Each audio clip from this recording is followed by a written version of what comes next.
Welcome to our Tuesday update webinar. I'm Yumika Bennett, the Executive Director of the New York Charter Schools Association. I'm joined by Anna Hall, CEO, Northeast Charter Schools Network, David Frank, Executive Director of the Charter Schools Office at NYSID, Susie Corello, Executive Director of the SUNY Charter Schools Institute, Aaron Cochran, Managing Director, Policy and Operations at New York City DOE, Lori Hazley, Senior Director, Charter Authorizing and Accountability at New York City DOE, and Corey Callahan, General Counsel and VP of Legal Policy at New York City Charter School Center. First off, I want to make everyone aware that if you haven't been already, at 4:30 today, the Chauvin trial verdict will be read out. And so we're going to end the webinar by 4:30 today so that people can listen to, watch that readout. So we're gonna dive right in with a few updates, take the Q&A, cover New York City. And as I said, by 4:30, we will sign off of today's webinar. Since we last spoke, the state budget has been finalized. If you missed our update and summary, you can find it. And we'll drop a link in the chat. And with that link, we're going to also include our tuition calculator to project core aid so that you can do that for budgeting purposes for your schools. It's also available on our website, but as I said, we will drop in that link in the chat. And just as an FYI for everyone, always at the top of our website, you will see both the tuition calculator as well as the link to webinars current and past. So you saw in our update as we sent out on Friday, sent out an update about the New York State Department of Health, their updates to the guidelines for social distancing to reflect CDC's change in the guidance. New York State Department of Health held a very helpful webinar on the 14th, and the recording for that webinar on social distancing and the new requirements and guidelines is available. We're in the link that we're also dropping that in the chat. So I do recommend folks take the time to read the guidance fully and attend and view the webinar. The guidance talks about things like social distancing, but as well physical barriers and much more. We're excited to share too that Credo is undertaking a second study of New York charters, which we think will be an excellent opportunity to gather data about how much your schools have supported students through COVID. The survey will be sent out to principals and heads of schools later this week. We strongly encourage you to participate. If you do not receive a survey link later this week, please feel free to let us know and we will help you out.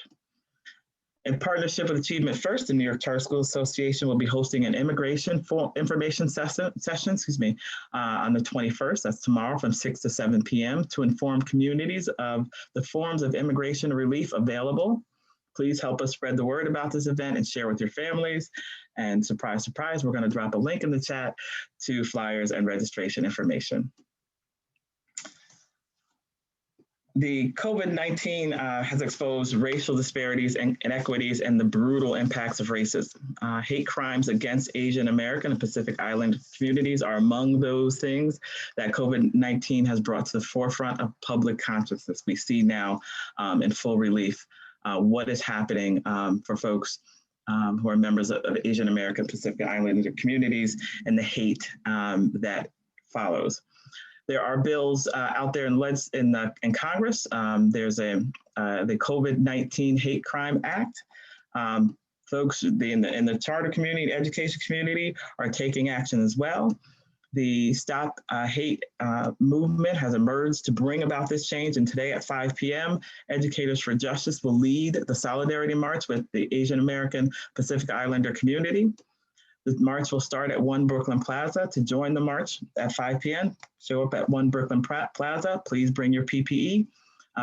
We also have a link that we've established, a portal and in partnership with Educators for Justice and Uncommon to advocate for the passage of the COVID-19 Hate Crime Act to stop the hate against the Asian American Pacific Islander community. And of course, we have dropped a link in that chat where you can sign up and learn more about that.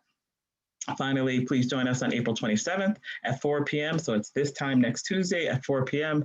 for a webinar about how to navigate the federal funding that schools are receiving.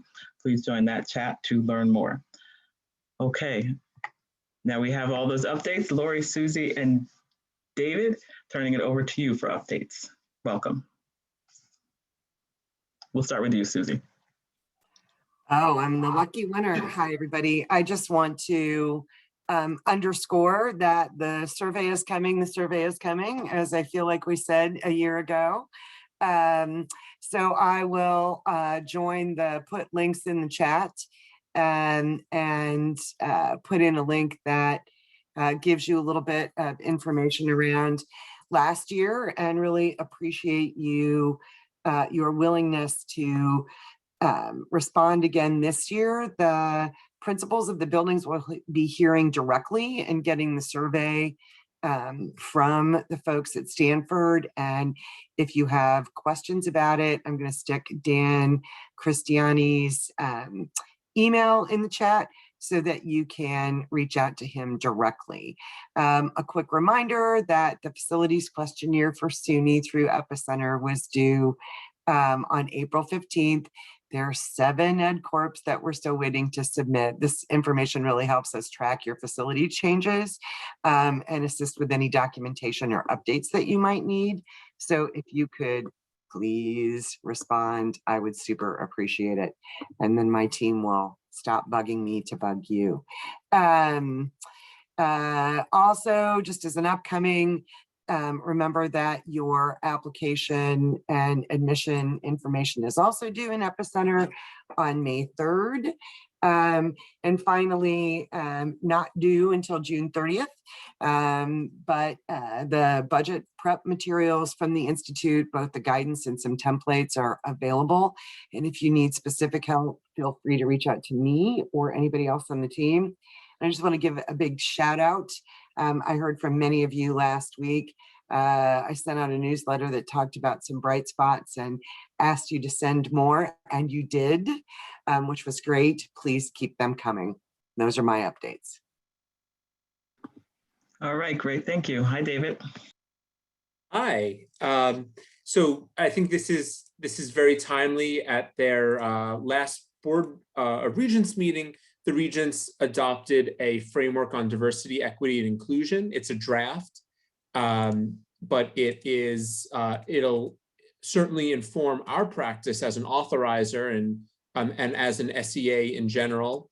So if you haven't seen it, I put, we're sharing lots of links today, but I think that it's pretty germane to the work that's happening across the state in your schools, but also across the country.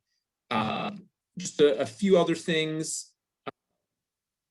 Good luck to everyone all of your students who are taking their state assessments right now or this week. Certainly, it's the circumstances are very different than in years past, but I've heard from lots of schools that that kids are in school taking exams and learning, and so that's great to hear. Builds upon that, we've also, based on your responding to your feedback, we have published our final local assessment plan memo. It was in our newsletter today, and we'll probably email it out to schools again tomorrow. But we definitely want to hear about the great academic work happening in your schools, and it'll help highlight the work that you've been doing during the pandemic. And I would just, building upon what Susie said, double down on please fill out or participate in the study by Credo. It's so important for us as authorizers and as a state to be able to share the incredible work that charter schools are doing. And I'm sure your advocates would agree with that as well. There's a whole lot of other stuff I was going to mention, but in the interest of time, check out where we keep all of our charter related memos. There's information on standards, and there's information that have been changing, and other important memos, and you can find that on our website right in the chat. So with that, I'll turn it over to Lori. Hi, Lori. Good afternoon. I'll echo what my colleague said about the Credo survey, and just a reminder to schools authorized by the Chancellor that your ACR data and self-reflection Form is due at the end of this month on April 30th to be uploaded through CHIP, the Charter Information Portal. And please reach out to me if any questions at all on that. And that's it. All right, great. I'm going to change it up a little bit, because we're here in the interest of time, and I'm going to make sure that we flip to the opening for New York City first, and then we'll come back to our questions.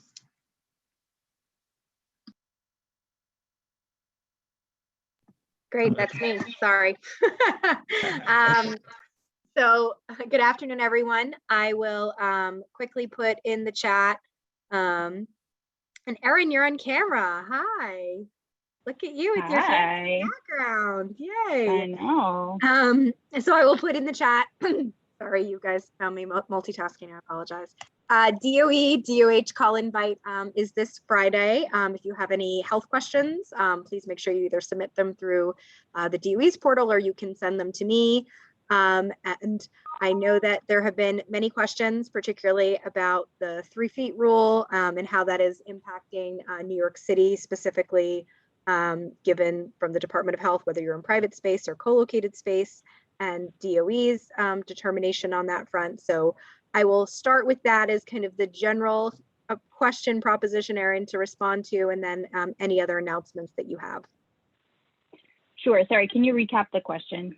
Sorry, just about the schools have been waiting on, we know what the DOE has decided to do with the new state Department of Health guidance on 3 feet with respect to changing, if schools are going to change. And we know that middle and high schools and DOE are staying at 6 feet, and some elementaries will be changing if there is a need based on the number of students who need to come into the building.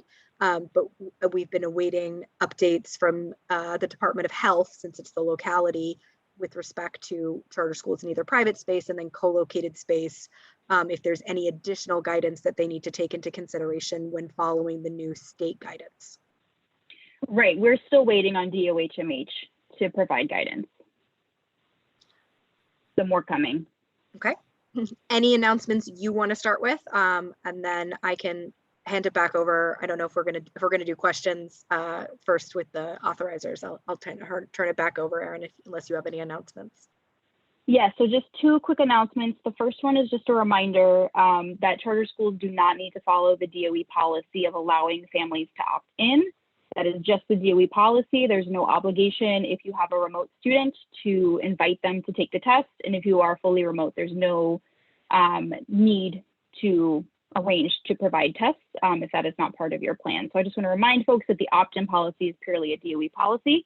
Additionally, I wanted to share, and this is in the C Weekly, for schools that are fully remote or that have buildings that are fully remote, either because it's your instructional plan or because you have a closure during the part of the testing window, we have put together a survey that will allow you to just respond for your DBN or for your DBN and any impacted grades to indicate that all of those students are remote. And then we as the DOE will go ahead and fill in the received entirely remote instruction for you to prevent you from having to print, scan, bubble, all of that for those students. If you have already scanned, you do not need to fill out the survey. The scanning will always override the survey. And we have the first survey out is for ELA, and we will do an additional one for math and for science. For Regents waivers, if your students are entirely remote, those will need to be reported to Eastern Suffolk BOCES along with all of the other waivers. We will not be doing a survey for the NYSES lab. So those are my updates, and we will also share those in the C Weekly. And I'll just say thank you to the NYC DOE for developing that survey so that schools that are remote only or have remote only grades can do that option instead of having to individually scan. So thank you for that work. We very much appreciate it. Very happy to help. All right, great. We will just pop back to the questions for authorizers, and then we'll follow up with the questions in the chat in New York City. I just want to just reiterate a point, the state's perspective on opting in versus opting out. I just want to be clear, although it might be a DOE policy, it's actually, it's not permitted by the federal government. And so your schools are not permitted to require parents to opt in. Certainly students and parents can opt out, but there cannot be any barrier to students taking exams that want to. And so if a student is in school, pursuant to the state's memo, you are required to offer the exam to the child. Schools are not permitted to refuse exam administration because parents have not opted in. So I just want to be very clear about the state's mandate, and that the DOE is a separate LEA. Certainly, they will do what they're going to do, and we'll deal with that as the state. But charter schools should not engage in any opt-in policies. Okay, thank you. The first question we have in advance is about the fire drills. So for the authorizers, do you have any guidance on how many fire drills schools are expected to have, particularly if they're remote for a large part of the year and just recently came back in person? So in accordance with state law, schools are required to have a total of 12 fire and emergency drills each year. 8 of those have to occur between September 1st and December 31st each year. And then there's a whole host of other state fire code requirements there are additional requirements to the monthly drills. That being said, schools that don't provide in-person instruction in a given span of time are permitted to conduct drills with administrators or teachers or staff in the building, or test components of their plans, for example, alarms or communication systems.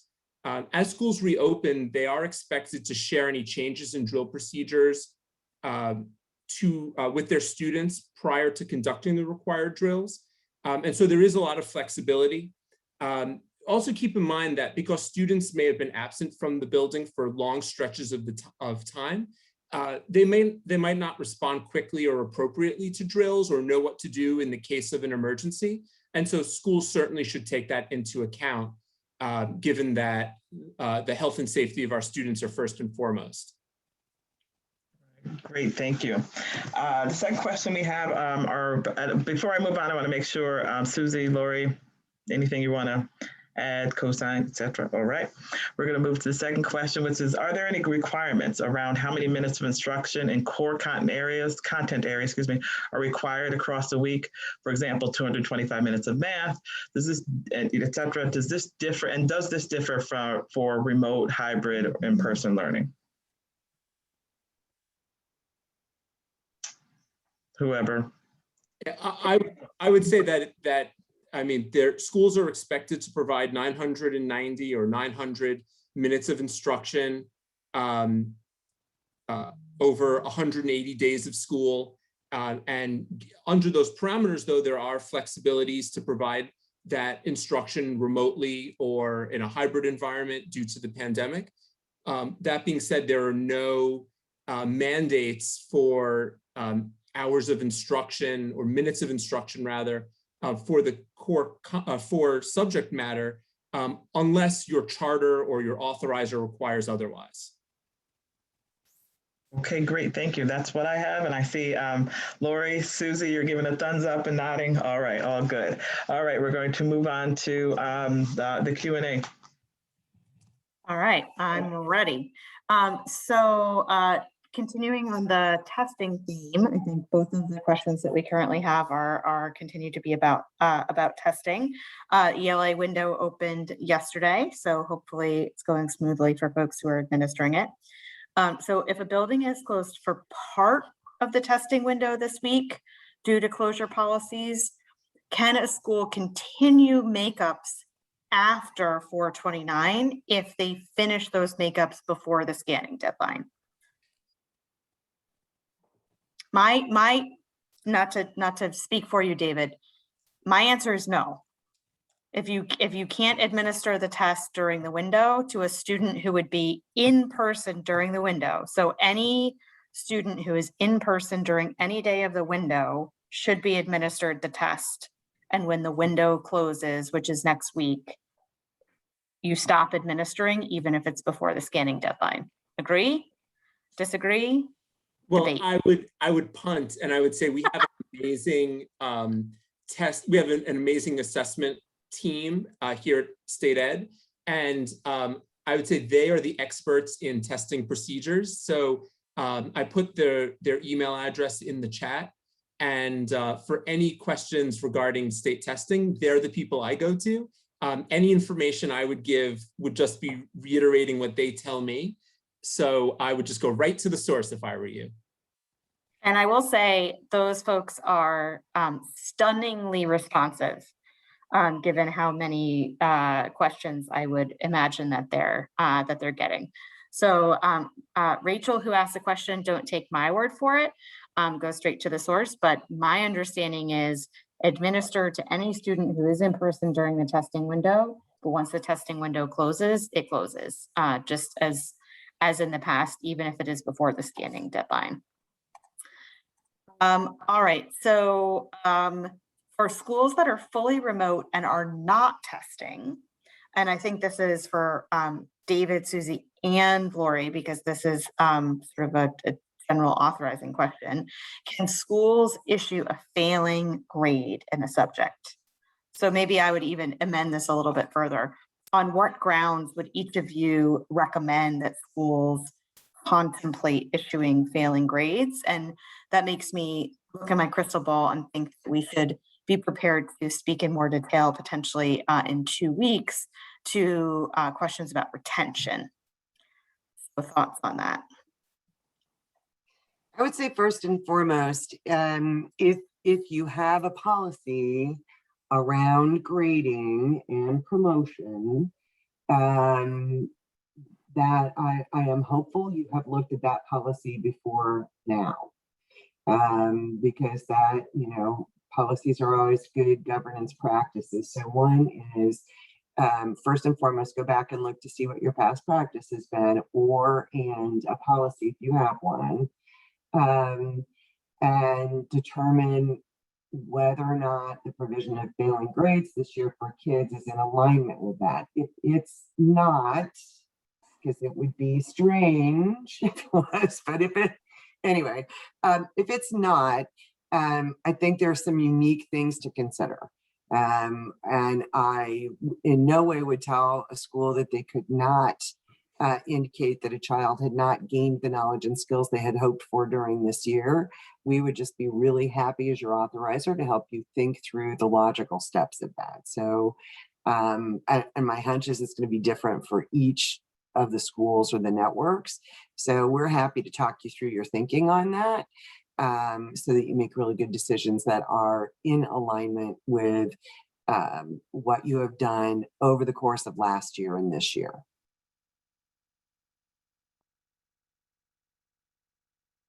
Thanks, Susie. David, Lori? I would echo exactly what Susie said. Same. Awesome, thank you.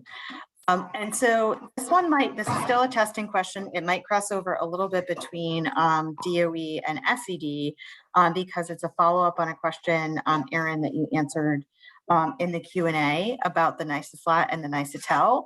And so let me read the original question. Kindergartners that just came back in person 2 days a week, should eligible kids take the NYSESLAT or the NYSETEL or both?